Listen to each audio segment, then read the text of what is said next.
Salam sejahtera untuk kita semua. Bagi yang muslim, assalamualaikum. Yang Nasrani, shalom. Yang Hindu, om swastiastu. Yang Buddha, namo buddhaya.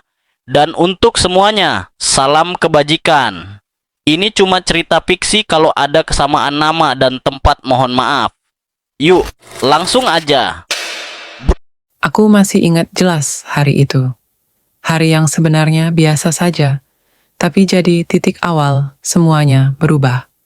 Pagi itu aku bangun seperti biasa, mengecek notifikasi Instagram, dan ada satu DM yang langsung bikin jantungku deg-degan. Bukan dari sembarang orang, itu dari Ray, YouTuber yang selama ini aku ikuti. Channelnya udah punya lebih dari 2 juta subscriber. Kontennya selalu seru, traveling, prank, daily vlog, dan kadang-kadang curhatan soal hidup. Jujur aja, aku termasuk fans beratnya. Nggak nyangka dia nge-DM aku duluan. Hey, aku lihat kamu repost video aku kemarin. Thanks ya. By the way, kamu lucu juga, hehe. Begitu isi pesannya. Aku bengong, kukira fake account. Tapi setelah aku cek lagi, ternyata verified. Itu beneran dia. Aku balas dengan hati-hati, berusaha nggak kelihatan norak, tapi juga nggak terlalu dingin. Dari situ, obrolan kami mulai intens. Awalnya di DM, pindah ke WhatsApp, terus lama-lama kami mulai voice call. Bahkan video call hampir tiap malam. Ray orangnya gampang bikin nyaman. Dia tahu cara ngomong yang bikin cewek ngerasa spesial. Dan dia pintar banget. Bukan soal akademik ya, tapi pintar bikin cewek jatuh cinta. Sebulan setelah ngobrol intens, dia ngajak ketemu langsung. Katanya dia lagi ada job di kotaku dan pengen ajak aku ngopi. Aku masih ragu, tapi penasaran. Akhirnya aku setuju. Hari ketemuan itu, aku gugup banget, tapi pas lihat dia datang, senyumnya lebar, pakai hoodie hitam, dan kamera vlog di tangan, semua rasa takut langsung hilang. Dia ramah, lucu, dan surprisingly, dia nggak kayak YouTuber lain yang suka pamer. Dia malah ngajak ngobrol aku panjang lebar, dengerin cerita-cerita randomku, dan akhirnya, tanpa aku sadari, kami udah ngobrol lebih dari 5 jam. Setelah pertemuan pertama itu, semuanya jalan cepat. Dia sering ajak aku collab, muncul di vlognya, dan mulai ngenalin aku sebagai teman dekat ke fansnya. Komentar-komentar di videonya mulai heboh. Pacaran ya? Fix mereka cocok banget. Ceweknya kalem banget, Ray-nya jadi makin ceria. Dan jujur, aku suka perhatian itu. Aku nggak pernah mimpi jadi bagian dari dunia digital kayak gini. Tapi bersamanya, semua terasa menyenangkan. Lalu satu malam, di rooftop sebuah hotel, tempat kami staycation, untuk keperluan vlog traveling, dia ngeluarin sebuah kotak kecil. Aku shock. Ray, ini serius? Dia senyum. Nggak harus nikah sekarang, tapi mau jadi tunanganku dulu. Aku nggak bisa berkata apa-apa. Aku cuma mengangguk sambil menahan air mata. Semua terasa seperti mimpi yang terlalu indah. Tapi waktu itu, aku belum tahu bahwa di balik kamera dan senyuman manis itu, ada sesuatu yang akan menghancurkan semuanya. Setelah kami resmi tunangan, hidupku berubah drastis. Dulu, aku hanya seorang pegawai biasa di kantor desain interior. Jam 9 sampai jam 5, hidup teratur, cukup tenang. Tapi setelah jadi tunangan Ray, semua terasa seperti naik roller coaster, tanpa sabuk pengaman. Cepat, penuh kejutan, dan kadang bikin mual. Ray langsung ngajak aku pindah ke Jakarta. Katanya, biar gampang kalau mau konten bareng. Lagian kamu bakal aku libatin penuh di channelku. Nggak perlu kerja kantoran lagi. Awalnya aku ragu. Meninggalkan pekerjaan yang sudah aku jalani 3 tahun bukan hal kecil. Tapi, aku juga sudah jatuh cinta. Aku percaya sama Ray. Aku percaya ini hidup baru kami. Dan aku ingin jadi bagian dari itu. Kami tinggal di apartemen high-rise yang Ray sewa, lengkap dengan setup studio mini untuk syuting. Di hari pertama aku pindah, Ray langsung briefing aku soal content planning. Sejujurnya, aku nggak nyangka kalau dunia YouTube seintens itu. Dia punya whiteboard besar di ruang tamu dengan catatan konten. Couple challenge, 24 jam, jadi cewek manja, pacarku masak, untuk pertama kalinya, prank marah-marah ketunangan. Di situ, aku mulai sadar, kami bukan hanya pasangan, tapi juga proyek bisnis. Setiap hari kami syuting, kadang 1 video, kadang 2, bahkan pernah sampai 3 dalam sehari. Aku capek, tapi aku nggak pernah ngeluh. Aku pikir, ini demi masa depan kami. Demi channel Ray, demi kami. Tapi makin lama, aku mulai kehilangan diriku sendiri. Aku nggak lagi punya waktu untuk hal-hal yang dulu aku suka. Nggak bisa nonton drama Korea sendirian, nggak bisa nongkrong sama teman-teman, bahkan jarang banget nelpon orang tua. Karena setiap waktu selalu konten. Yang bikin aku makin bingung, Ray mulai berubah. Dulu dia manis banget, tapi sekarang semuanya kayak diukur dari seberapa lucunya aku di kamera, atau seberapa banyak views yang video kami dapat. Kalau aku nggak bisa acting seperti yang dia mau, dia mulai kesal. Sayang, tadi kamu nggak ekspresif. Ulang ya. Kamu kelihatan lemes. Nanti orang bosen nontonnya. Coba ketawa dong kayak pas kita awal pacaran. Itu yang disukai followers. Kadang aku sampai nangis diam-diam di kamar mandi setelah take video. Aku juga mulai sadar, banyak hal dalam hubungan kami yang sebenarnya bukan real, tapi scripted. Contohnya, ketika Ray pura-pura ngelamar, aku ulang di salah satu video. Itu udah diatur sejak awal. Bahkan aku tahu dia mau pakai drone, balon, dan tim makeup. Tapi di video, dia berperan seakan-akan itu kejutan yang romantis dan spontan. Komentar netizen, "Kya, so sweet. Relationship goals banget." Aku nangis lihat ini. Aku jawab baik-baik, tapi hatiku mulai tak tenang. Ray juga makin jarang tidur di apartemen. Katanya sibuk syuting di luar kota, tapi nggak pernah ngajak aku ikut.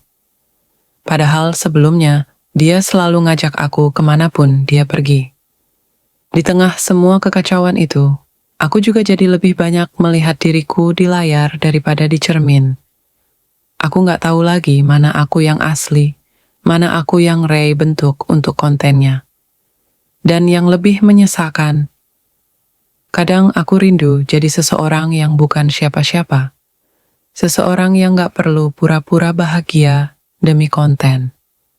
Aku belum tahu saat itu kalau semua ini baru awal dari luka yang lebih dalam. Sebuah dunia yang kelihatan gemerlap dari luar, tapi gelap dan penuh topeng di dalam. Hari itu aku bangun sendirian lagi. Bantal di sebelahku masih dingin, dan matahari sudah tinggi. Biasanya, Ray selalu bangunin aku, karena kami harus syuting pagi. Tapi belakangan ini, dia jarang sekali tidur di apartemen. Aku mulai menghitung. Dalam seminggu, dia hanya pulang 3 malam. Katanya, project collab, syuting luar kota, kadang dia juga nginep di tempat tim kreatifnya, biar nggak bolak-balik. Awalnya aku percaya. Sampai suatu malam, aku bangun jam 2 dini hari. Pintu apartemen belum juga terbuka. Aku coba hubungi Ray. Tidak dijawab. 3 panggilan tak diangkat. 1 pesan hanya dibaca. Akhirnya, aku buka Instagram, dan story-nya baru saja update. Dia di sebuah restoran, tertawa bareng 2 YouTuber perempuan yang akhir-akhir ini sering collab dengannya. Salah satunya duduk terlalu dekat, terlalu nyaman. Tiba-tiba ada sensasi panas menjalar ke dadaku. Tapi aku tahan. Aku bilang ke diri sendiri, itu cuma kerja, profesional, jangan mikir aneh-aneh. Tapi tanda-tanda itu makin jelas hari demi hari. Waktu kami syuting video, 24 jam tukeran ponsel. Ray bersikeras, semua kontennya harus direncanakan. Katanya, HP kita disetting dulu ya, takut ada chat klien penting yang bocor. Aku merasa aneh, tapi aku turuti. Padahal sebelumnya, dia orang yang selalu santai, nggak pernah takut soal konten spontan. Satu hari, aku iseng buka laptopnya, pakai alasan mau cari file foto untuk thumbnail. Saat aku buka folder raw footage, aku menemukan satu video berdurasi 17 menit. Tanpa judul, tanpa thumbnail. Aku klik. Itu bukan footage collab. Itu video Ray lagi dinner romantis sama cewek lain. Di luar negeri. Gaya videonya seperti vlog, tapi belum diedit. Ray tertawa, menggenggam tangan cewek itu. Bahkan sempat bilang, kalau ini naik, viewers pasti naik drastis. Tapi kita simpan dulu. Tunggu sampai momennya pas. Tanganku gemetar. Napasku sesak. Aku ulang video itu 5 kali, berharap mataku salah lihat. Tapi tidak. Itu Ray. Itu suaranya. Itu tawanya. Dan yang paling menyakitkan, itu adalah gaya yang biasa dia pakai saat syuting video denganku. Dia menduplikasi momen-momen yang seharusnya eksklusif untukku dan memberikannya ke orang lain. Aku tidak langsung konfrontasi. Aku diam. Aku ingin tahu sampai sejauh mana semua kebohongan ini berjalan. Aku mulai mengamati. Ada parfum di baju Ray yang bukan punyaku. Ada notifikasi dari aplikasi pesan berbayar yang hanya bisa dibuka dengan PIN. Ada jam tangan perempuan tertinggal di mobil. Tapi setiap aku tanya, dia selalu punya jawaban. Dan suaranya selalu tenang. Itu punya tim editing. Parfum itu dari endorse. Kamu terlalu banyak mikir, sayang. Sampai suatu malam, aku nekat masuk ke studio kecil tempat dia biasa edit video. Aku tunggu dia tertidur di sofa, lalu aku ambil HP-nya. Jari-jarinya masih menggenggamnya erat meski tidur. Tapi akhirnya, aku berhasil buka, pakai sidik jarinya. Aku masuk ke WhatsApp bisnisnya. Chatnya seperti ini. Nanti kita shoot di villa ya. Temanya pretend married couple. Aku udah siapin baju pengantin lucu. BTW, aku udah beli lingerie yang kamu suka. Jangan lupa bawa juga ya yang merah itu, hehe. Aku ingin muntah. Yang lebih menghancurkan, aku scroll ke bawah dan menemukan voice note. Suara Ray. Kamu jauh lebih seru buat konten dari dia.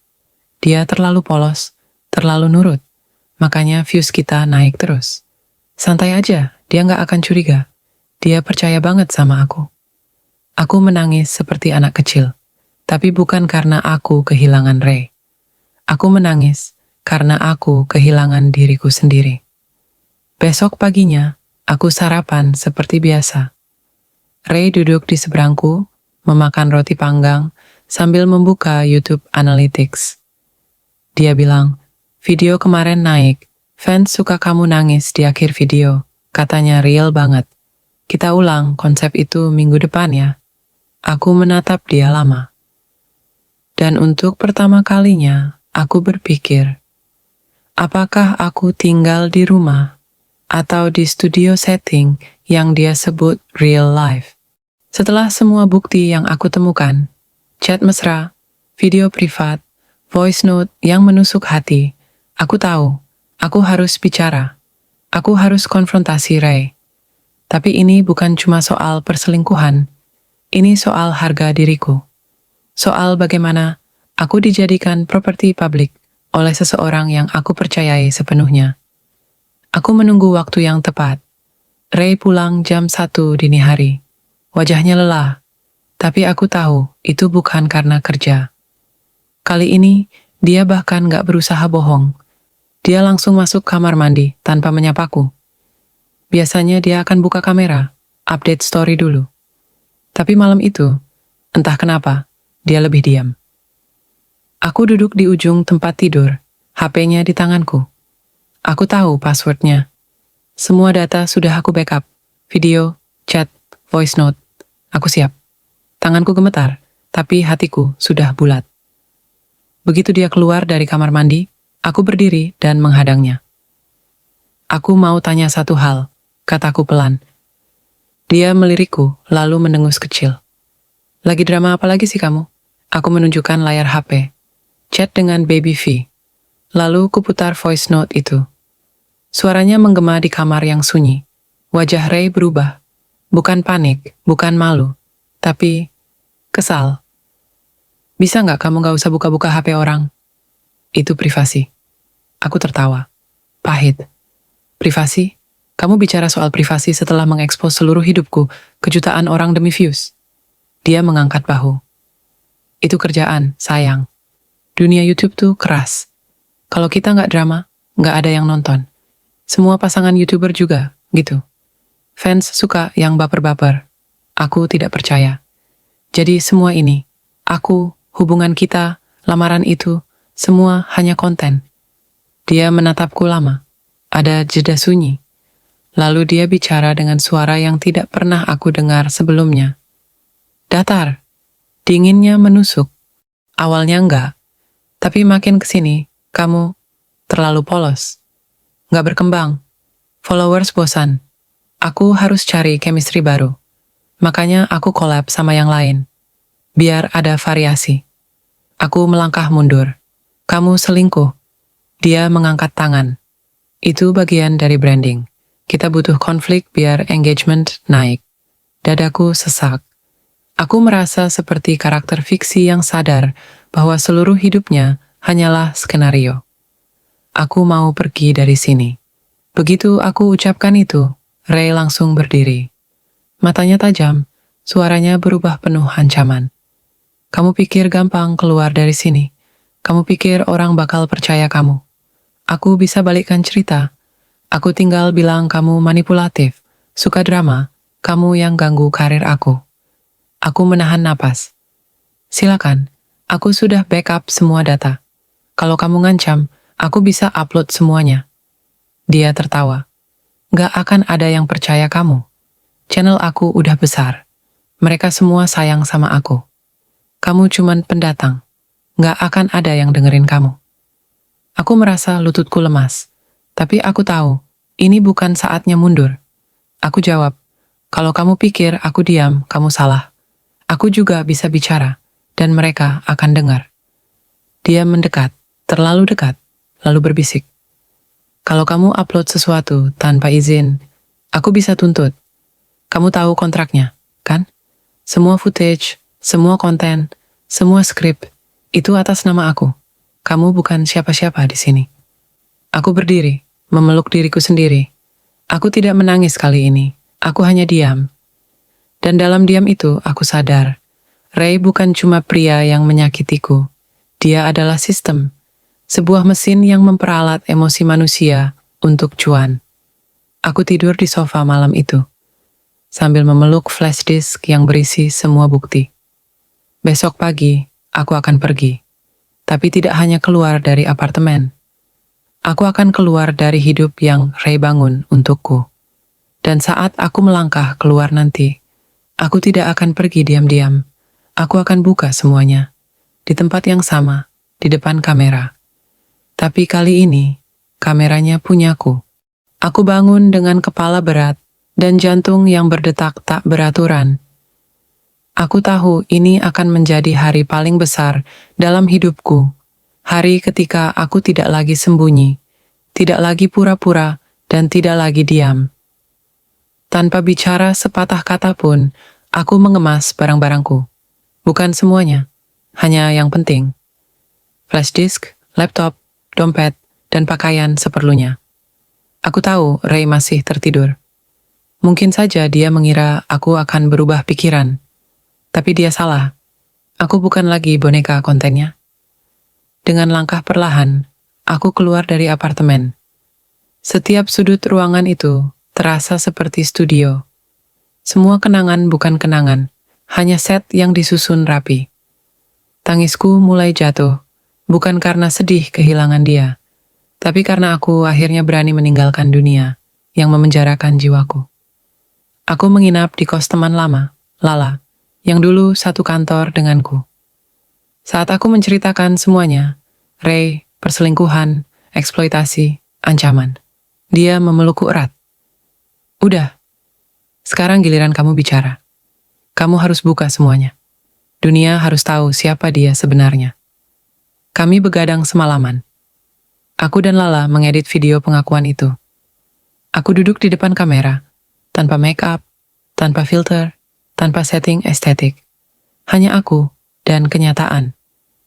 Aku adalah mantan tunangan Ray, YouTuber yang kalian kenal. Tapi yang kalian tahu tentang kami, tidak semuanya nyata. Aku menceritakan semuanya.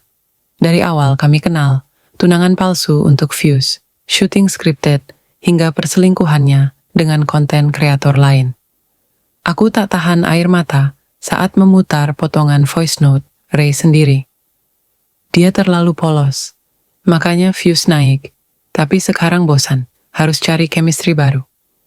Aku tak hanya bicara, aku tunjukkan bukti, chat, video yang tak pernah dipublish, cuplikan skrip yang Ray pakai untuk prank settingan. Aku juga buka bagaimana dia memperlakukanku di balik kamera. Kasar, dingin, dan manipulatif. Satu kalimat di akhir video, kuucapkan dengan seluruh luka dan kekuatan yang kupunya. Kalau ini membuat karirku hancur, tak apa. Tapi aku akan memilih kejujuran daripada kebohongan yang disulap jadi konten. Video itu aku upload di channel baruku. Bukan konten, tapi kenyataan. Aku dan Lala duduk menatap layar laptop, melihat viewer count naik perlahan. 1,200, Chilchon, 20.000 dalam 2 jam. Dan lalu, meledak. Kayak expose Ray trending nomor 1 di Twitter. Banyak yang terkejut. Fans Ray terbelah 2. Sebagian tak percaya, sebagian mulai membuka mata. Channel gosip mulai angkat cerita. Potongan videoku tersebar di TikTok, Instagram, bahkan masuk ke konten reaction para YouTuber besar. Komentar masuk ratusan ribu. Aku selalu curiga, ternyata benar. Nggak nyangka, dia manipulatif banget. Kak, kamu berani banget. Salut, Ray harus tanggung jawab atas semua ini. Tapi tidak semua komentar mendukung. Ada juga yang menyerang. Kamu pansos doang. Nggak bisa move on ya. Siapa yang tahu kamu nggak bohong juga? Tapi aku sudah siap. Aku tahu jadi korban bukan berarti akan langsung dipercaya. Tapi aku juga tahu, kebenaran selalu punya suara yang lebih panjang umur. Hari ketiga setelah video itu viral, Ray mengupload video klarifikasi. Judulnya, Biar Semua Jelas. Di dalamnya, dia duduk manis dengan latar lampu remang, ekspresi penuh penyesalan. Aku minta maaf kalau ada pihak yang merasa disakiti. Tapi nggak semua yang diceritakan itu benar. Aku juga manusia biasa. Tapi netizen tidak sebodoh itu. Mereka melihat, mereka bandingkan. Beberapa YouTuber lain yang pernah collab dengan Ray mulai angkat bicara, mengaku mengalami hal serupa, direkayasa demi konten, dijanjikan exposure lalu ditinggal. Komentar di video Ray penuh kecaman. Subscribernya mulai turun. Brand-brand yang biasa endorse mulai menarik kerjasama. Sedangkan channel baruku meledak. Subscribers naik 100.000 dalam seminggu. Tapi ini bukan tentang viral. Ini tentang suara. Suara yang selama ini dibungkam.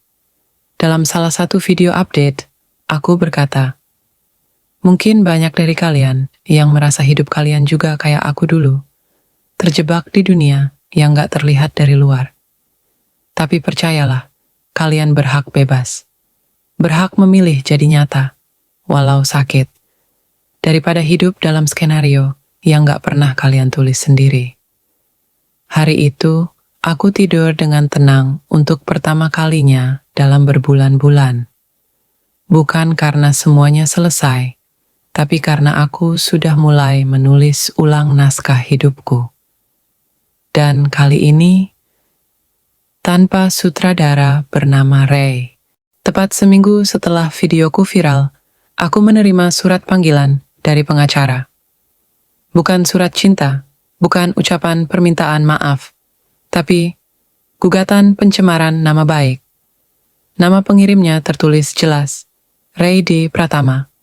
Tanganku bergetar saat membacanya. Isi surat itu seperti tamparan. Aku dituduh merusak reputasi, menyebarkan fitnah, dan membocorkan informasi pribadi tanpa izin. Gugatan bernilai $500 miliar. Lala langsung memelukku. Tenang, dia cuma mau tekan kamu, biar kamu takut, biar kamu berhenti. Tapi yang Ray tidak tahu, aku sudah selesai jadi korban yang diam. Yang aku lakukan bukan fitnah, semua ada bukti. Dan satu hal yang belum dia tahu, aku menyimpan rekaman saat dia mengaku semua itu. Dalam keadaan sadar, tanpa tekanan. Keesokan harinya, aku mengadakan live streaming. Bukan untuk membalas, tapi untuk memberi konteks. Ray menuntutku, tapi bukan karena aku berbohong. Dia hanya tidak siap dunia tahu siapa dia sebenarnya. Aku tidak akan mundur, karena ini bukan cuma tentang aku, tapi tentang semua orang yang pernah dijadikan karakter oleh orang-orang yang haus kamera. Selama live itu, aku memutar potongan suara Ray dari malam dia marah, saat dia bilang semua ini soal branding, view, dan variasi konten. Penonton, 1,4 juta, hashtag baru trending. Justice for real life influencer, yang dulu diam, mulai bicara. Mantan editor Ray mengirim DM panjang, bilang dia siap bersaksi kalau dibutuhkan. Seorang mantan manajer Ray bahkan membuat video sendiri, membuka bagaimana Ray sering mengatur narasi dalam semua konten kolaborasi, termasuk hubungan asmara. Tapi Ray tidak tinggal diam. Beberapa hari kemudian, sebuah akun anonim mengunggah video lama, footage editan kasar dari masa awal karierku di YouTube. Di video itu, aku sedang marah di balik kamera.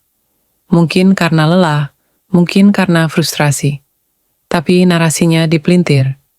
Judulnya, ternyata dia toksik. Inilah sisi asli mantan Ray yang gak kamu tahu. Aku duduk membeku, menatap layar. Sakitnya bukan karena dibenci, tapi karena distorsi itu menyebar lebih cepat dari kebenaran. Aku menangis malam itu, tapi Lala genggam tanganku erat. Ini ujian terakhir. Kalau kamu bertahan, kamu menang. Besoknya, aku upload video baru. Judulnya simple. Kalau ini salahku, aku terima. Tapi dengarkan ini dulu. Aku buka dengan jujur. Ya, di masa lalu aku pernah marah. Pernah lelah. Pernah kehilangan kendali. Tapi itu bukan karena aku jahat. Itu karena aku manusia. Aku tidak membantah footage itu. Tapi aku jelaskan konteksnya. Bagaimana tekanan membuatku meledak. Bagaimana syuting sering dipaksakan berjam-jam tanpa istirahat. Bagaimana Ray sengaja memancing emosi untuk konten yang katanya realistis. Lalu aku tunjukkan chat lama. Aku minta waktu istirahat. Aku minta konten dijadwalkan. Aku minta ruang. Semua ditolak. Jadi, kalau kalian mau lihat sisi burukku, silakan. Tapi lihat juga kenapa aku jadi seperti itu. Dan siapa yang menyalakan apinya. Komentar pun berubah. Gua relate banget. Kerja di industri kreatif itu nggak seindah kelihatannya. Akhirnya ada yang buka suara soal toxic content creator. Kamu kuat banget dan kamu nggak sendiri. Hari-hari selanjutnya jadi medan perang mental. Tapi satu hal jelas, aku tidak sendirian. Banyak perempuan mulai DM menceritakan kisah mereka. Beberapa bahkan adalah mantan collab Ray, yang mengaku juga dieksploitasi emosinya demi konten. Mereka tidak mau bicara di depan kamera, tapi mereka kirimkan semua bukti. Dan dengan itu, aku punya satu video lagi. Satu video terakhir untuk menyelesaikan semuanya. Judulnya, Ini Bukan Tentang Aku Lagi. Isinya adalah kompilasi. chat, dan bukti eksploitasi dari banyak korban. Potongan video Ray mempermalukan partner collab secara halus. Testimoni mantan tim yang keluar karena tekanan mental. Suara-suara yang selama ini dibungkam demi narasi dramatis. Aku tutup videonya dengan kalimat, "Kita terlalu lama mengira konten adalah kenyataan. Tapi sekarang saatnya kenyataan bicara. Kalau ini membuatku kalah di pengadilan, setidaknya aku menang di mata nurani." Video itu ditonton 8 juta kali dalam seminggu. Brand besar yang dulu endorse Ray satu persatu menarik diri. Gugatan hukum dari Ray ditarik diam-diam. Channel Ray sepi. Komentar dinonaktifkan. Sementara aku terus membuat konten. Tapi bukan drama. Bukan settingan. Aku mulai bangun channel baru. Real Talk. Kontennya cerita-cerita jujur dari orang biasa tentang luka, trauma, harapan. Dan anehnya, orang tetap nonton. Bahkan lebih banyak. Ternyata, kebenaran juga bisa viral. Aku pikir setelah Ray menarik gugatan dan semua bukti terbongkar, hidupku akan langsung tenang. Tapi kenyataannya, tidak semudah itu. Trauma itu masih ada. Setiap kali aku buka kamera, ada suara di dalam kepalaku yang berkata, "Kamu yakin mau lanjut? Nanti kamu dimanipulasi lagi. Nanti kamu dikira cari panggung." Aku menatap diriku di layar. Bukan lagi perempuan yang dulu tersenyum demi konten, tapi juga belum sepenuhnya perempuan yang bebas dari bayang-bayang masa lalu. Tapi kemudian aku ingat, ada ratusan DM masuk tiap harinya. Dari perempuan, laki-laki, remaja, bahkan ibu rumah tangga. Semuanya bilang hal yang sama. Cerita kamu nyelamatin aku. Aku juga pernah dijadikan alat demi views. Tolong jangan berhenti bicara, Kak.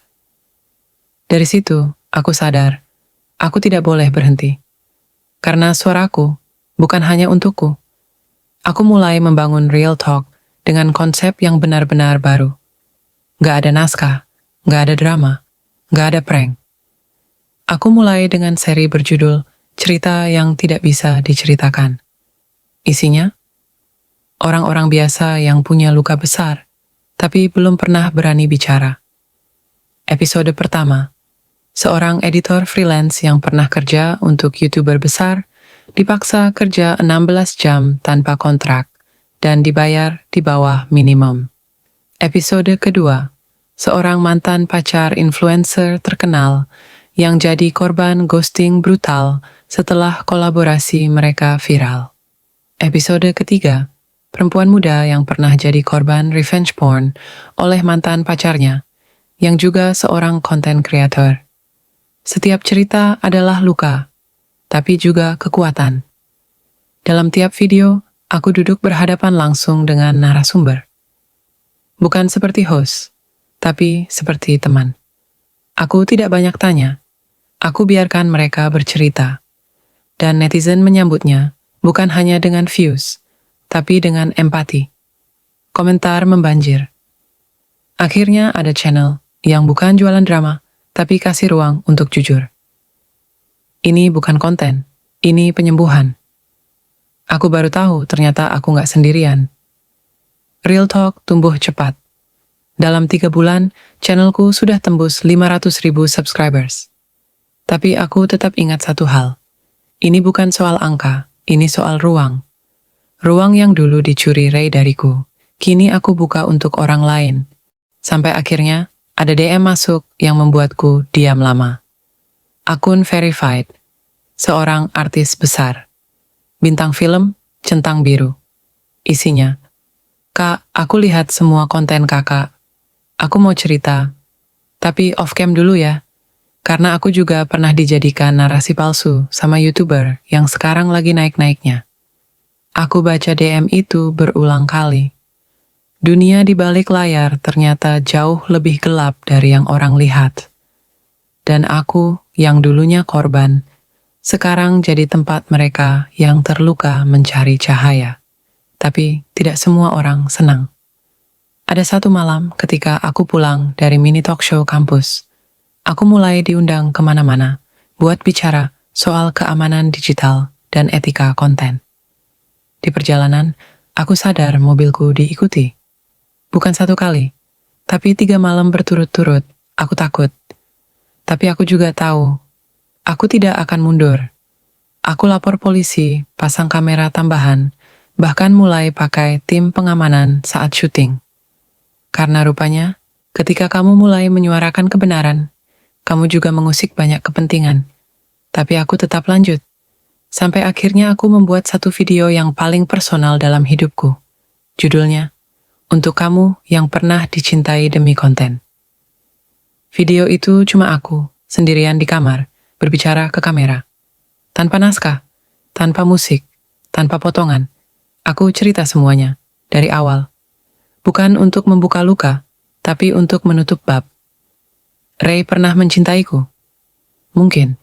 Tapi kalau cinta itu hanya untuk ditonton, disetir, dan dijual, maka itu bukan cinta, itu produksi. Dan aku bukan talent di sinetron milik siapapun. Aku bilang, sekarang aku tahu, mencintai diri sendiri, mendengar suara sendiri, dan memilih jujur meski sakit. Itu jauh lebih membebaskan daripada ratusan ribu likes. Video itu ditonton 10 juta kali. Tapi yang paling berarti adalah DM dari seorang gadis SMA. Kak, setelah aku lihat video itu, aku berani keluar dari hubungan abusif yang aku kira konten couple goals. Terima kasih udah nolongin aku. Dan malam itu, aku menangis. Bukan karena trauma, tapi karena akhirnya, aku tahu, aku hidup dengan suara yang benar. 2 tahun setelah video pertamaku viral, hidupku sudah sangat berubah. Tapi tidak, ini bukan kisah akhir bahagia seperti dalam film. Ini lebih seperti bab baru dalam novel kehidupan yang aku tulis dengan tanganku sendiri. Bukan tangan Ray, bukan tangan editor, bukan tangan siapapun. Channel Real Talk sekarang sudah punya lebih dari 2 juta subscribers. Tapi lebih dari itu, ia telah menjadi gerakan. Gerakan untuk bicara jujur.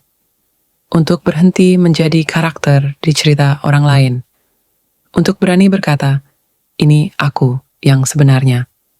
Aku duduk di sebuah talk show besar malam itu. Disiarkan langsung. Bintang tamunya aku, mantan tunangan Ray, yang dulu hanya pacar lucu di thumbnail, tapi kini dikenal sebagai penyintas, pembicara, dan pemilik salah satu channel paling jujur di internet. Hostnya tanya, kalau kamu ketemu Ray sekarang, kamu bakal ngomong apa? Aku tersenyum.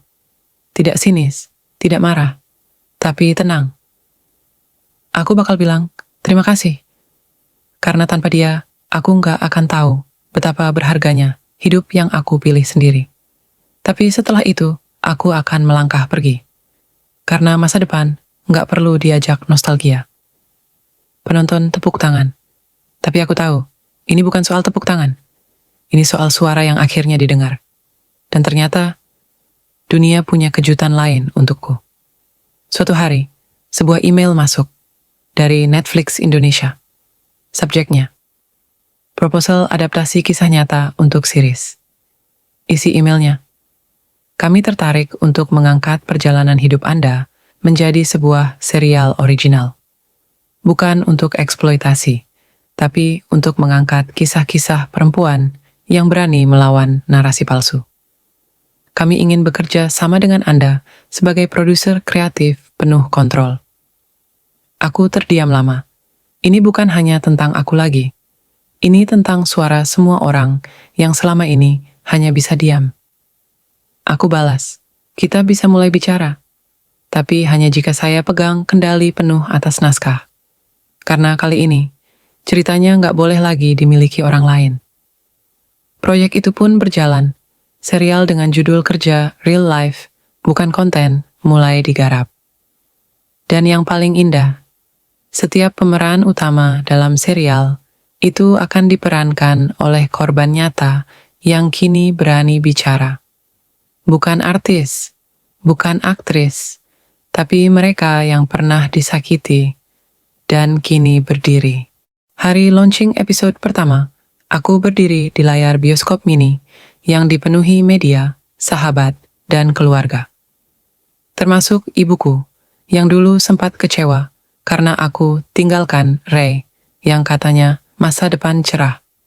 Tapi malam itu, dia genggam tanganku erat dan berkata, "Maaf dulu mama gak ngerti, tapi sekarang mama bangga. Bukan karena kamu sukses, tapi karena kamu berani." Air mataku jatuh. Bukan karena sedih, tapi karena akhirnya semua ini bukan luka lagi, tapi warisan. Dan mungkin kamu bertanya, bagaimana dengan Ray? Channelnya masih ada, tapi viewersnya turun drastis. Kontennya berubah.